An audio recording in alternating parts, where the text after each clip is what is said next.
Bismillahirrahmanirrahim. Alhamdulillahi wahda, wassalatu wassalamu ala man la nabiyya ba'da. Falëndrim dhe lavdrim të takon Allahu subhanahu wa ta'ala, salavat e selamet që dërgojnë zotërisë së pejgamberëve Muhammedi sallallahu alaihi wasallam, familjes së tij besnike, shokëve të tij besnik, edhe mbi gjithë ata të cilët e ndjekin dhe pasojnë sunetin e tij deri në ditën e gjykimit.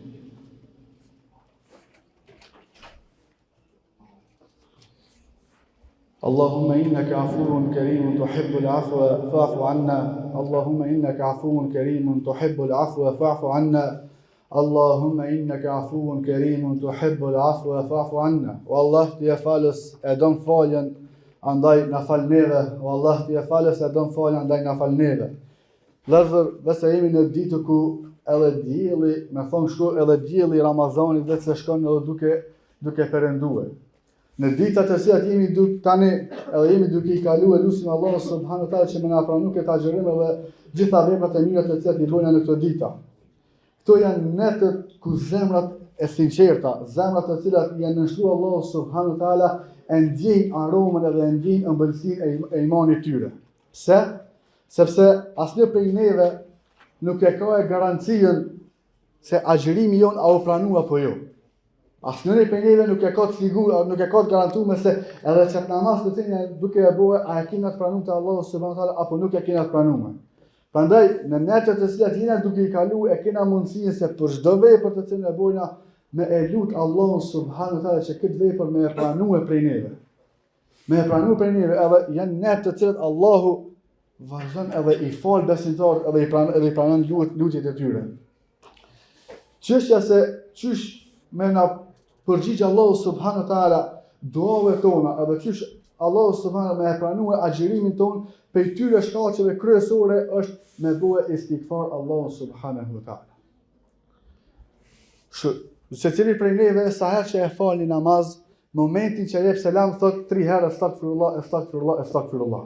Cila është arsyeja që ti e thuaj që astaghfirullah? A e ke pyet në vetën tënde, na po falmi namazin edhe mas namazit po thoni astaghfirullah. Pse thoni astaghfirullah?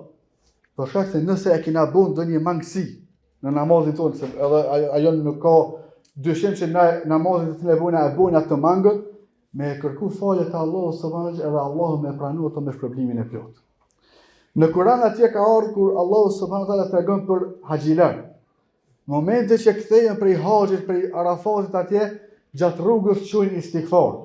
Pse quajnë istighfar? Se edhe Arafatin edhe këta ato që të ritualet që kanë bërë për me pranu haxhin tyre, ndoshta janë kënd të mangët në ato adhurime. Edhe bujnë istighfar që Allahu subhanahu taala me e pranu për tyre me shpërblimin më të plot. Secilën vepër që e bën robi duhet mas asaj vepre me quajë istighfar që Allahu subhanahu taala me e pranu atë prej tyre. Andaj në këto natë e fundit, në ditët e fundit të Ramazanit, duhet me i mushën gojën tonë duke bërë istighfar të Allahu subhanahu wa taala që Allahu me e pranue që agjërimin tonë me shpërblimin më të plot. Omer ibn Abdul Azizi apo që shnihet ndryshe në historinë islame si halifja i pestë i drejtë i muslimanëve, në fund të Ramazanit ju ka dërguar letra këtë guvernatorëve tina, këtë ministrave tina. Edhe ju thonë atyre se përfundojeni Ramazanin me istighfar edhe sadaka.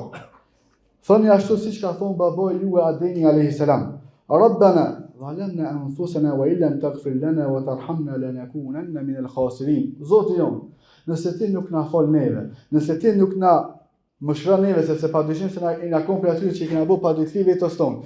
Nëse ti nuk na mëshiron neve, nuk na fal neve, na kena më kompli aty të shkatruar. Apo thuajeni duajën të cilën e ka thonë edhe Nuhu alayhis salam, wa illa taghfir li wa tarhamni akun min al-khasirin, se ti Allah nuk më fal mua edhe nuk më mëshiron mua, unë kam qenë për aty të tjerë kam qenë i humbur. Andaj adhurimi jon, ibadetet tona, agjërimi jon ka nevojë për istighfarin ton që mu plotësue norma.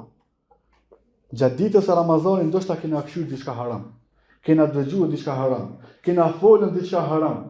Nuk e kena përmbush agjërimin ton me sa duhet vepra që më koni kënaq Allahu subhanahu wa taala për neve.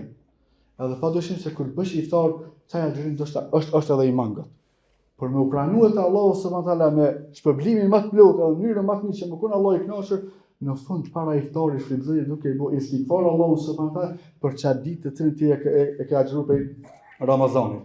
Allahu subhanahu wa taala na ka treguar në rrugën se çish më lartësu ato. Thotë Allahu nuk atëherë lartësoje ti Zotin me falënderim. Kur pejgamberi sallallahu alaihi wasallam e ka shliruar Mekën, edhe ka ardhur dita e fitores, dita e shlirimit, edhe tash nuk kanë pasur musliman ndonjë frikë i mushrikave. Ka zbritën surja idha jaa nasrullahi wal fath. Edhe kur vjen fitoria e Allahut, kur vjen ndihma e Allahut, vjen edhe shlirimi. Ngjimin më të madh të muslimanëve, në kulmin më të madh të suksesit të pejgamberit sallallahu alaihi wasallam me shokët e tina, në ditën e shlirimit të Mekës, apo në ditën e shlirimit kur ata e kanë pas fitoren më të madhe, në ajetin tjetër mënen Allahu subhanahu wa taala sabbih bihamdi rabbika wastaghfir innahu kana tawwaba. Ka ardhur fitoria e Allahut, ka ardhur shlirimi, atëherë ti falenderoj Allahun. Pas falënderimit, kërkoj falje Allahu subhanahu wa taala se me të vërtetë Allahu është pranues i madh i pendimit. Je në kulmin e adhurimit tonë. Je në ditët e adhurimit më të madh, në ditët më të mira ku Allahu subhanahu wa taala i ka hap dyert e tina. Ti je duke agjëruar, je duke bërë namaz natë, je duke fal namaz taravive. Jena më parsore që na me kërkuar falje të Allahu subhanahu wa taala, që Allahu me i pranuar çeto edhe me pranuar pendimin ton prej neve. Pas triumfit fejes që e pa pejgamberi sallallahu alaihi wasallam të fitore të mëdha, Allahu i tha tina bëje istighfarin. Allahu e urdhoi ato që me bëjë istighfar. Këna mëson neve shumë sene, që edhe ngjimin më të madh, edhe mirënimin më të madh, çdo herë me kërku falje të Allahu subhanahu wa taala. Në çdo natë na e kërkojna edhe një natë tjetër. Përveç se janë vetë natë më të mira që vetë i ka përmendur pejgamberi sallallahu alaihi wasallam, brenda këtyre natëve ekziston edhe një natë tjetër që Allahu subhanahu wa taala e ka përmendur në Kur'an. Lejletul Qadri khairun min alf shahr, e që nata e Kadrit është edhe më e vlefshme, edhe më e mirë, edhe më e hajrit se sa 1 muaj tjetër apo 83-84 vite jetë e njeriu. Në herë herave Aisha radiallahu anha e pyet pejgamberin sallallahu alaihi wasallam: "O i dërguari i Allahut, thot nëse unë vazhdoj edhe fali namaz edhe përpiqem me adhuru Allahun subhanahu wa taala gjatë këtyre netëve, edhe e gjej e zo natën e Kadrit, sham këshillon mua me çfarë duaje me ju drejtu Allahu subhanahu wa taala?" Pejgamberi sallallahu alaihi wasallam thot Aishës: "O Aisha, nëse gjatë këtyre ditëve, gjatë këtyre netëve, ti e jep këtë mundin të për me bëu adhurim për Allahun subhanahu wa taala, lutë Allahun veç me një dua. Allahumma innaka afuwun karimun tuhibbul afwa fa'fu anna." Apo në transmetim ka ardhur fa'fu anni, Allah ti e falës bujor, e dën faljen, më fal mua, apo nëse bëna në shumës fa'fu anna na fal edhe neve. Ibn Qayyimi e shpjegon emrin Allah el-Ghafur edhe el-Afu. Edhe el-Ghafur nëse e përkthejna në shqip, për shkak të mangësisë fjalën në gjuhën shqipe është falësi. Ja ghafara ighfir lana, o falës na fal neve. Ja afu anna, o falës prap na fal neve. Por se emri Allahu subhanahu el-Ghafur, kur i thonë kur i dektojmë Allahut ja ghafar ighfir lana, o falës na fal neve, ose Allahu subhanahu wa taala ti e lut Allahun me ta fal mëkatin tënd, por se prap mëkati jetë në regjistrin e veprave tua, vetë i falë për anës Allahu subhanahu wa taala. Do tha el-Afu, falë si prap i mëkate, kur e lutmi Allahun, Allahumma innaka afuwun, o Allah, vërtet ti e falës. Fa'fu anna, na fal neve, është se Allahu me e shlyje komplet atë vepër edhe për regjistrin e veprave tona. Kjo është dallimi i fjalës el-Ghafur edhe el-Afu. El-Ghafur është kur ti e ke bën një gjuna, ke kërkuar falje, Allahu ta ka falë atë gjuna, por se prapa ajo ka mbet në listën e veprave tona që ti një herë herave e ke bëu çto.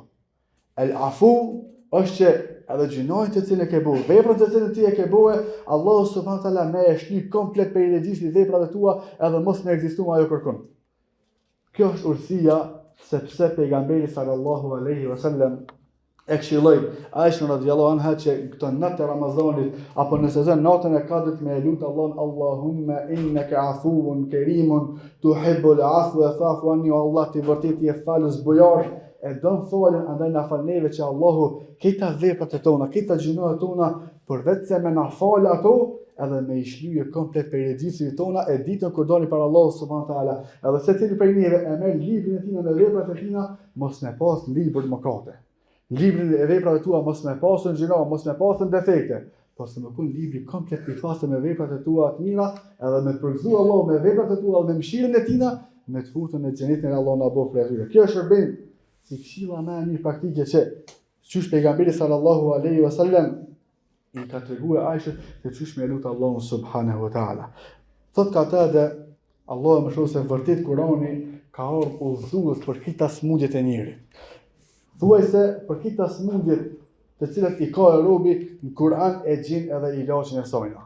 Çysh e gjen ilaçin e Kur'an? Dikush më thon po mua më mbram kryt, do të më pini paraqes se në Kur'an s'e gjej. Defekti është tash te zemra jote. Nëse na jena për atyre të cilët e zbërthejnë Kur'anin, edhe me një ajet vetëm të Allahu subhanahu wa taala, vazhdon ti me medituar rreth këtij ajeti, ki me gjesh shërimin për këtë adhim të tua.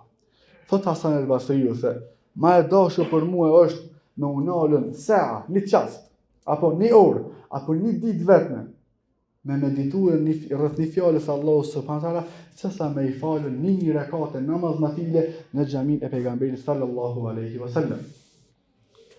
Kjo është ajo të cilën ndoshta na e humbim shumë gjatë këtyre ditave. Meditimi rreth fjalëve të Allahut subhanahu wa taala. Ka pasur prej sahabëve të cilët me një ajet të vetëm e kanë qenë komplet natën duke medituar rreth atij. Fa bi ayyi ala'i rabbikuma tukadhiban, e cilën të mirë të Zotit tuaj ju po e mohoni. Nëse ti nalesh edhe i këshir të mirat të cilat i ka dhënë Allahu subhanahu wa taala duke filluar prej shëndetit tonë, prej familjes tonë, prej pasurisë tonë, e mbi gjitha prej kësaj akide, prej këtij menhexhi të cilin ti e ke, këta këto janë mirësi që Allahu të ka dhënë tyje. Fa bi ayyi ala'i rabbikuma tukadhiban, e cilën mirësi të Zotit tuaj ju po e mohoni, me unalën edhe me medituar rreth ajeti, kimi i gjetën edhe defektet e tua, të cilat ti i pastron edhe e shton rrugën tonë me sinqeritet drejt Allahu subhanahu wa taala. Sa herë që robi ndjen gushtën në gjoksin e tina, sa herë që robi mendon që ju kanë mshel më dyrë të dunjojës, ju kanë mshel dyrë të rrugës tina, apo ki problem familje, apo ki problem në rrethin e shoqërisë ku ti jeton, apo ki problem edhe me njerëzit në përgjithësi, dije se Allahu subhanahu wa taala është premtuesi më i mirë i cili i zgjidh problemet e tua. Vetëm do të më gjetën qaftin se kur më ju drejtu Allahu subhanahu wa taala. Thot Ibn Kaimi, Allahu më shëroft, kur ti lutesh Allahu subhanahu wa taala, bëu sikur një fëmijë. Sikur një fëmijë kur lyp diçka prej babës vet, derisa ta merr janis me kaj, me lut, derisa ta merr ato, nuk e lëshon dikon, apo me thon çfarë ndryshe. Një edhe ti lutë Allahu subhanahu wa taala një sikur të çikësh fëmia. Ulu para durrët Allahu subhanahu wa taala. Drillu para durrët Allahu subhanahu wa taala. Çaj para durrët Allahu subhanahu wa taala. Kërkoje çato çfarë do të shtyje, dije se Allahu asnjë dorë që kërkon taj nuk e kthen bërë. Pse? Se ai na ka premtuar në Kamojla, se ke ibad yani fa inni qarib, edhe nëse ty të lutin rob, nëse më lutin rob të mi, mua dije se unë jam afër ujibu davet e dai dhe da'an edhe i përgjigjem çdo lutje se lutesit, nëse ai më lutet. Nëse veç ti që çon dur te Allahu subhanahu wa taala, Allahu ka më dhënë ty edhe më shumë se ç'ti i ke kërkuar atina. Nëse ti veç nalesh para durrës Allahu subhanahu wa taala, Allahu ka më të çel dyrt edhe më shumë se ç'ti i ke menuar. Ndoshta secili prej neve ndajherë gjatë jetës vet e ka pasur një moment tillë ku ka menuar që tash ti ju kam çel dynjaja atina. Edhe edhe ka marruar ky. Ndoshta ka mjaftuar një vepër e mirë që ti e ke bëu një herë dikun, një dua sinqerte që ti e ke bëu ti një herë dikun, edhe ka dashur Allahu subhanahu wa taala mas asajna, mas atij sabrit që ti e ke bëu, me të çelën dyrt edhe më mirë se sa që ti i ke menuar ato. Thot një dietar i Egjiptit se sikur Allahu subhanahu wa taala ta kishit gajbin, ta kishit veprat armën tonë para neve, nuk kish një ditë na me zgjidhën më mirë çfarë gjendje se sa gjendjet e cilën Allahu subhanahu e ka zgjedhur tash për neve. Nëse ti e kishe pas tash armën tonë dhe para syve tu, edhe me dashur me zgjedh çfarë gjendje që i tash nuk kishe ditë me zgjedh më mirë se sa Allahu subhanahu që ka furnizuar ty me çfarë gjendje që i tash. Ke mund të më edhe më keq. Robi çdo herë ka stynin e unë. Robi çdo herë don diçka edhe më shumë. Por se ndoshta ajo të cilën ti e kërkon më shumë mund të më kon fatkeqësi për ty. Tha Allahu në wa asa an takrahu shay'an wa huwa sharrun wa huwa khayrun lakum wa asa an tuhibbu shay'an wa huwa sharrun lakum. Edhe ju asnjëherë mos u bëni për atyre që e urrejnë diçka, ajo në fund mund të kon hajër për juve. As mos u bëni për atyre të cilët jipen mos diçkaje shumë, edhe në fund ajo mund të kon sharr për juve. Do të më kun i kënaqur me kaderin Allahu subhanahu wa taala. Ali ibn Abi Talib i thotë se devotshmëria është kur ti e ke besuar Allahun subhanahu wa taala wal amalu bit tanzil, edhe punon me ato të cilën e ka zbritur Allahu në Kur'an, wa ridha bil qalil, edhe kënaqesh në ato pak të cilën të cilët ta ka caktuar Allahu sa tyje. Në këtë net e fundit të Ramazanit, lutë Allahun sa për çdo sen. Dije se Allahu i ka dyert e tina të hapura. Lutë Allahun por se duaja më mirë duaja të cilën ka këshilluar vetë pejgamberi sallallahu alaihi wasallam, Aisha radhiyallahu anha, Allahumma innaka afuwun karimun tuhibbul afwa fa'fu anna, o Allah ti je falës e don fal na fal neve. Nëse Allahu nuk të fal ty nuk vjen as pasunia, nëse Allahu nuk të fal ty nuk vjen as shëndeti ku di sa mirë, nëse Allahu nuk të fal ty nuk vjen as fëmijë shumë të cilët furnizon Allahu në dynja, nëse Allahu nuk të fal ty nuk vjen as këtë dynjë me ta dhon ty. Prandaj kujtohu më që Allahu më na fal neve, pastaj punët e tjera janë dynjë, janë të kalume. Ma e mirë është që kur doni para Allahu subhanallahu me dal të falur, edhe me dal me fitimin e kënaqësisë tina, edhe në mshimin e tina me hinë në xhenetin Allahu te kundëtinë e pejgamberët, me shahidat, me njerëz e sinqert, me njerëz e mirë, e ku ka shoqëri më të mirë se këta? Aqulu ma tasma'una wa ana khalfa wastaghfirullaha li wa lakum fastaghfiruhu innahu huwal ghafurur rahim.